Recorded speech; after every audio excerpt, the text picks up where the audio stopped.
4 থেকে 5টা ম্যাচ হারার পরে আমি একজন আরসিবি ফ্যান হইয়া কালকে মনোবল শক্ত করে এবং 100% কনফার্ম হয়েছি যে হ্যাঁ আজকে আরসিবি উইন হবে।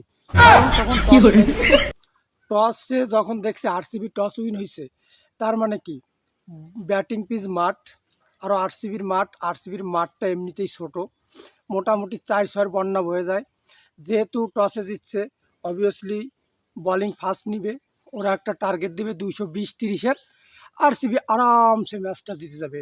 अच्छा हमको सिखा रिया है। একদম কনফার্ম হয়ে গেছি। খেলা দেখতে পুরো বসে গেছি, চাপা চোপা মারছি বন্ধু বান্ধবরে। ও রান 150 করুক, 250 করুক, 300 করুক, আজকে নিয়ে জিনিসটা হায়দ্রাবাদের ব্যাটিংটা সিরিয়াসলি নিয়ে নেছে। তাদের ধারণা পুরে হালা, যা রান করবো তোরা তাই পিটে নিয়ে যাবি, তো এমন রান করব যা কোনো কায়দায় নেওয়া সম্ভব না।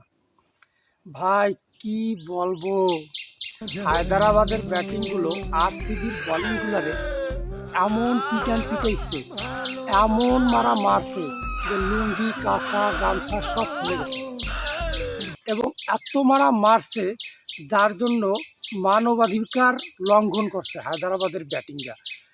পুরোপুরি মামলা দেওয়া যায়, মানবাধিকার লঙ্ঘনের মামলা দেওয়া যায়, এবং এদের আরামসে 14 বছর করে জেল হওয়া উচিত।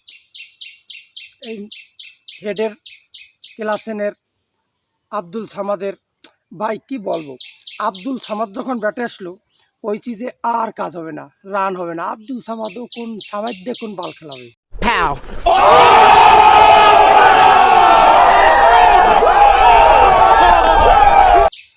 ভাই সামাদ দিয়ে যে খেলাটা দিয়েছে স্ট্রাইক রেট 300, 350, 400 করে, খালি ছয়। ফার্গুসন, টপলি এরা যে কি বল করছে আমি জানি না, এরা বল করলেই 6 হয়। মোটামুটি দিমাগ মন প্রাণ উজাড় করে পিটেছে। আর এদিকে আমরা যারা হায়দ্রাবাদের বিপক্ষে আরসিবির সাপোর্টার ছিলাম, আরসিবি নিয়ে যারা সাধনা করি, যারা আরসিবিকে ভালোবাসি মনে প্রাণে, আমাদের তো ভাই মাথা পুরো ঘুরে গেছে। কি রান, 300 হওয়ার কথা ছিল কিন্তু 300 রান করতে পারে না, এটা ওদের ব্যর্থতা। আমাদের হায়দ্রাবাদের ব্যাটিংয়ে আমাদের আরসিবি ফ্যানদের পাওয়া হচ্ছে, আরসিবির বিপক্ষে ওরা 300 রান করতে পারে নাই, অনায়াসে 300 রান করতে পারতো, 300 রান হয় নাই। এইটাই আমাদের প্রথম নৈতিক জয় হয়ে গেছে।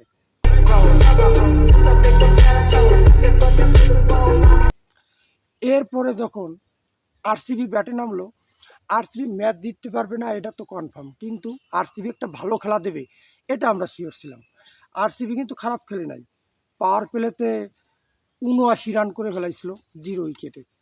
বিরাট কোহলি 200 স্ট্রাইক রেটে ব্যাট করছিল, ডুপ্লেসি 200 স্ট্রাইক রেটে ব্যাট করতেছে, খুবই দারুণ।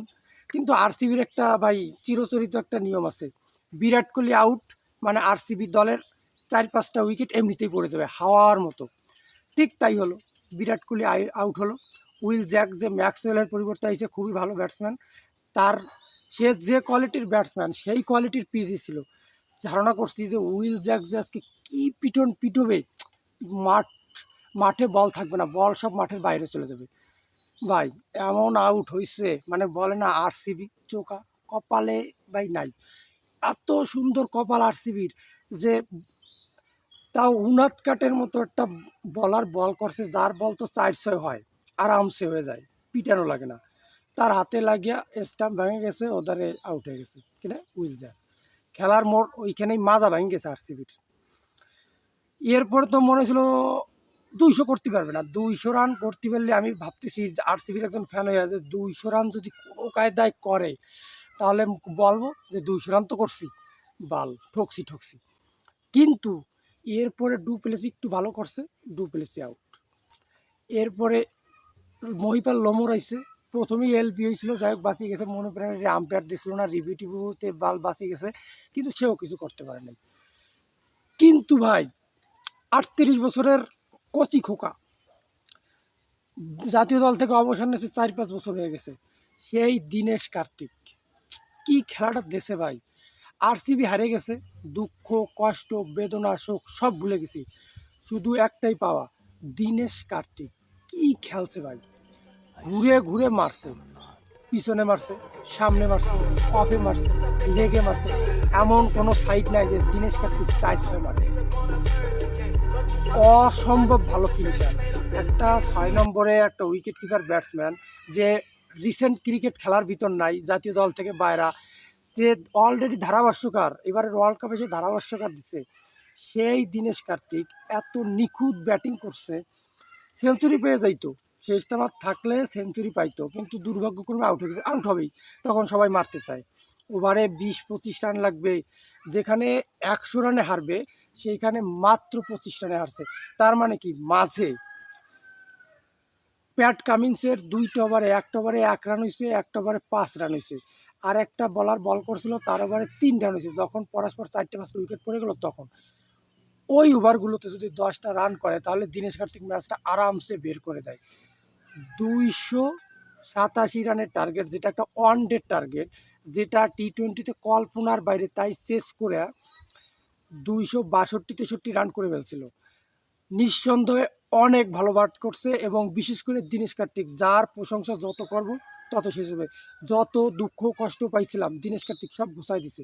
ওই আরসিবি এমন একটা দল, ওরা খারাপ করবেই, এটা জানা কথা, ওরা ঠকবে এটাও জানা কথা, কিন্তু হায়দ্রাবাদ মানবাধিকার লঙ্ঘন করার মতো একটা পিটান দেশে, সেই পিটান চেস করে আরসিবি যে এত রান করবে।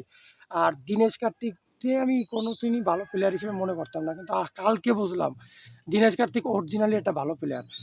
এমনকি আমরা জিততে পারিনি, তাতে কইছে সবচেয়ে বড় 6, 108 মিটার বেগের 6টা দিনেশ কার্তিকই মারছে, সবচেয়ে বড় 6। কি মনে করতেছেন? দিনেশ কার্তিক ভাই, তুমি সেরা ভাই, তুমি বিউটিফুল, তুমি অনেক এক্সিলেন্ট, তোমার প্রশংসা যত করবো ততই কম হয়ে যাবে। দিনেশ কার্তিক, তোমাকে ধন্যবাদ। তুমি আরসিবি সাপোর্টার হইয়া আমি যে দুঃখ পাইছি, তুমি তা অনেকটা ঘোষাই দিছো, এই জন্য তোমাকে ধন্যবাদ। ভিডিওটা শেষ পর্যন্ত দেখার জন্য ধন্যবাদ।